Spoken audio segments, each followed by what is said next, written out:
The sun was setting behind the rice fields, casting a golden glow across the small village. Smoke from the kitchen fire drifted gently into the sky, mingling with the laughter of children chasing one another barefoot along the dirt road.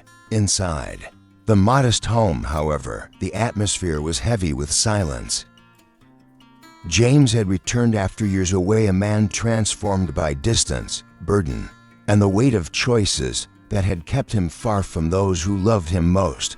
He stood in the doorway, his eyes lingering on the two figures who had been waiting for him through storms and seasons. His aging mother, her hair streaked with silver, and Diep, the woman whose quiet strength had been his anchor even from afar. For a moment, James could not breathe. He saw the lines of worry etched into his mother's face, lines that had deepened each year he was gone. He saw the tenderness in Diep's eyes, a tenderness mixed with pain, for she had waited in silence while rumors spread, while uncertainty haunted every day. The weight of it all pressed down on him, and before he could stop himself, James sank to his knees on the worn wooden floor. His voice trembled as he whispered, "I'm sorry for making you and your mother wait so long." His mother's eyes filled with tears. She reached out, her hands trembling, and touched his shoulders. "My son, all I ever wanted was for you to come home safe. No success, no fortune means more to me than this moment." Diep's breath caught in her throat. She had imagined this reunion countless times, yet the sight of the man she loved kneeling before her and his mother was almost too much to bear. Slowly, she knelt beside him, her hands covering his as if to shield him from the ghosts of the past. "James," she said softly, "you do not need to apologize for the storms you faced. You came back. That is enough."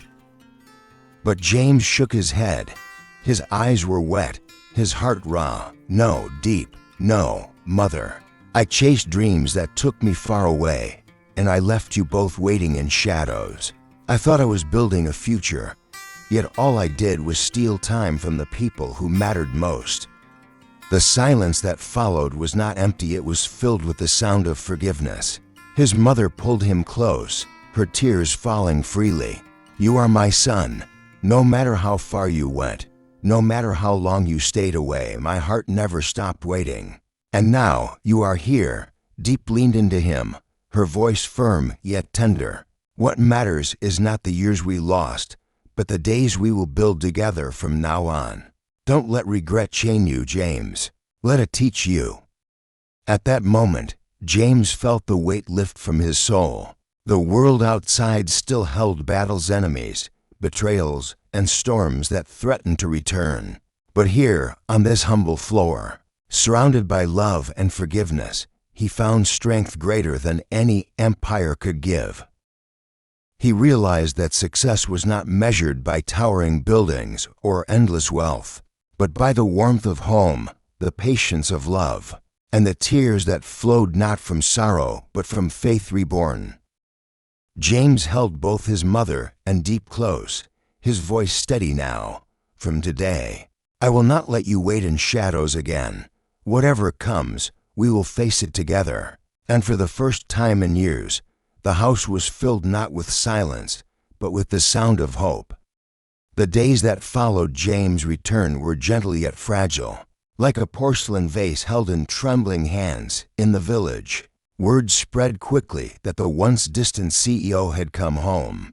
Neighbors peeked curiously through the gates, whispering about his fall, his struggles, and the mysterious woman who had always stood beside him.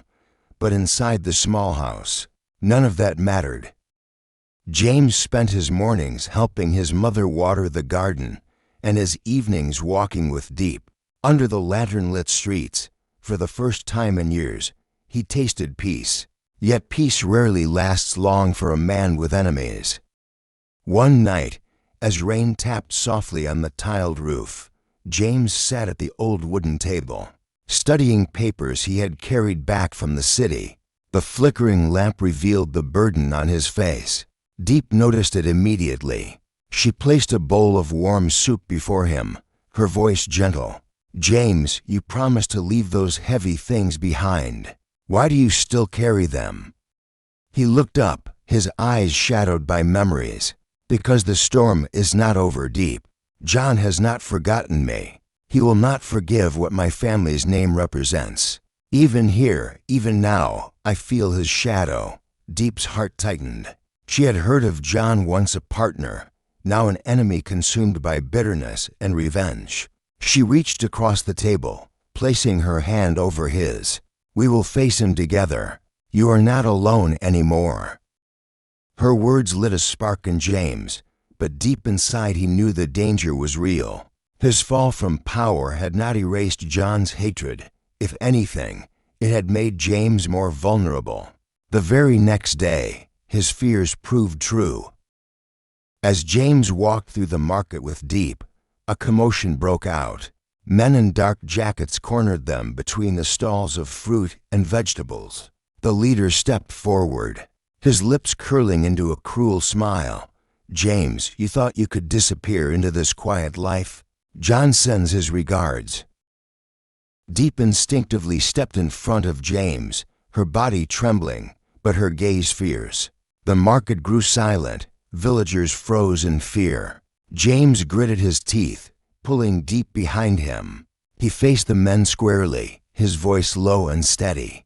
"Tell John the first I am not the man I was before. If he wants to confront me, he will have to face not just my strength, but the truth he has tried to bury." The men sneered, but before they could act further, villagers began to gather round.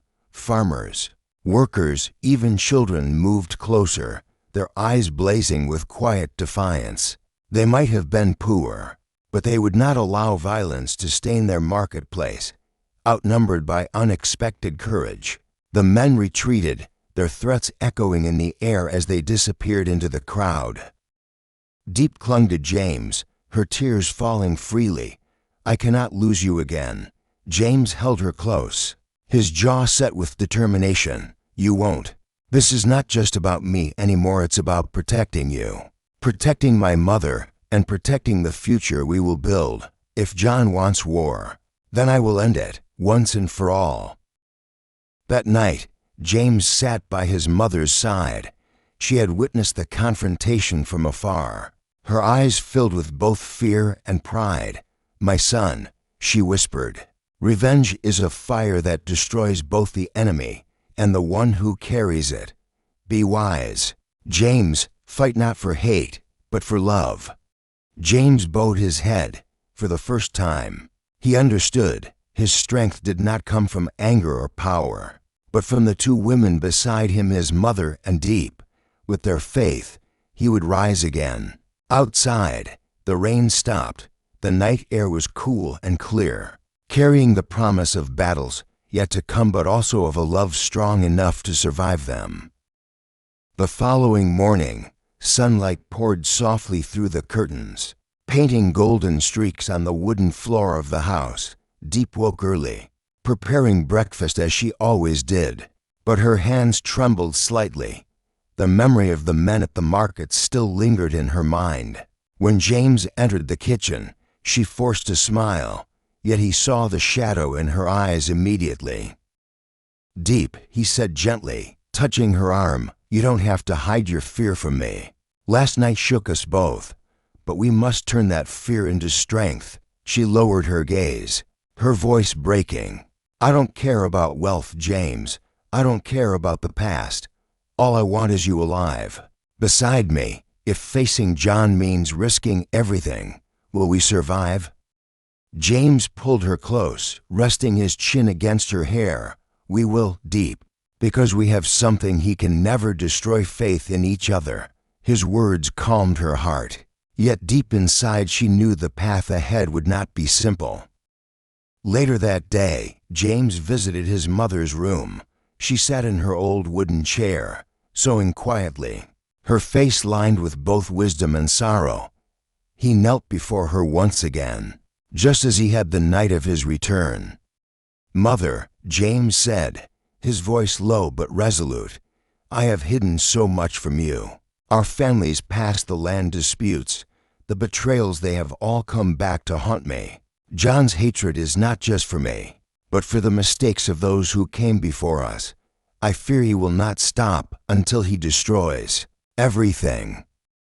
His mother put aside her sewing, placing her hand on his bowed head. "My son, no family is without sins. What was taken, what was broken, cannot be erased. But listen to me, redemption is found not by running from the past, but by facing it. You must show John that you are not your father. You must prove that love and justice can be stronger than vengeance." James lifted his gaze, tears glistening in his eyes. "And if I fail," she smiled faintly, though her voice trembled, "then at least you will fall as a man who chose love over pride." That evening, James walked with Diep along the edge of the rice fields. The air was filled with the scent of earth after rain, and in the distance, the sky burned with hues of orange and crimson. Diep held his hand tightly, sensing the storm within him. "James," she whispered, "promise me something. Promise that whatever happens, you will not walk away from me. Promise you will not leave me in silence again." He stopped, turning to her. His eyes searched hers as if he wanted to carve her face into his very soul. Then he cupped her cheeks and spoke, voice steady, yet thick with emotion. "I swear, Diep, no matter what happens, I will not let go of you again, not even if the world turns against me." In that moment, as the wind swept through the fields, they sealed their vow not with wealth, not with power, but with a faith deeper than fear. But somewhere, far beyond the quiet village, John was already moving his pieces on the board. He had waited too long for revenge to let go now. And though James did not yet know it, the next chapter of his life would not only test his courage, it would demand everything he had left to give. Life often unfolds like a winding river, carrying both joy and sorrow within its current. The story of James, Diep, and James' mother is not merely a tale of reunion after years apart. It is a mirror that reflects the deeper truths of love, forgiveness, and courage. The first lesson is the value of time and presence. James knelt before his mother and Diep, realizing that success and distance had cost him precious years with the people who loved him most. His words, "I am sorry for making you wait so long," remind us that no achievement is worth the emptiness left in the hearts of those who long for us. Time is a treasure, and love requires our presence, not only our promises. The second lesson lies in forgiveness. Though James had been absent, his mother did not turn him away, and Diep did not let resentment harden her heart. Their tears carried not only sorrow, but also healing. Forgiveness is not about forgetting the pain, it is about choosing to let love be stronger than disappointment.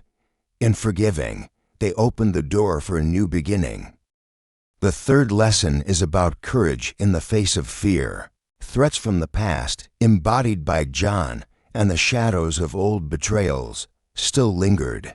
Yet James chose to face them, not alone, but with Diep by his side and his mother's wisdom guiding him. True courage is not the absence of fear, it is the decision to move forward despite it, protecting what matters most. Finally, their story teaches that happiness is not measured by wealth or power, but by the bonds we choose to protect. A meal shared in the kitchen, a vow whispered in the rice fields, or a tear shed in a mother's embrace. These are the moments that hold real meaning. In the end, James, Diep, and his mother show us that love, when nourished by forgiveness and strengthened by faith, becomes unbreakable. It survives distance, endures hardship, and blossoms again even after years of waiting. Their journey tells us one timeless truth: happiness is not something we chase in faraway places, it is something we return to in the hearts of those who never stop waiting for us.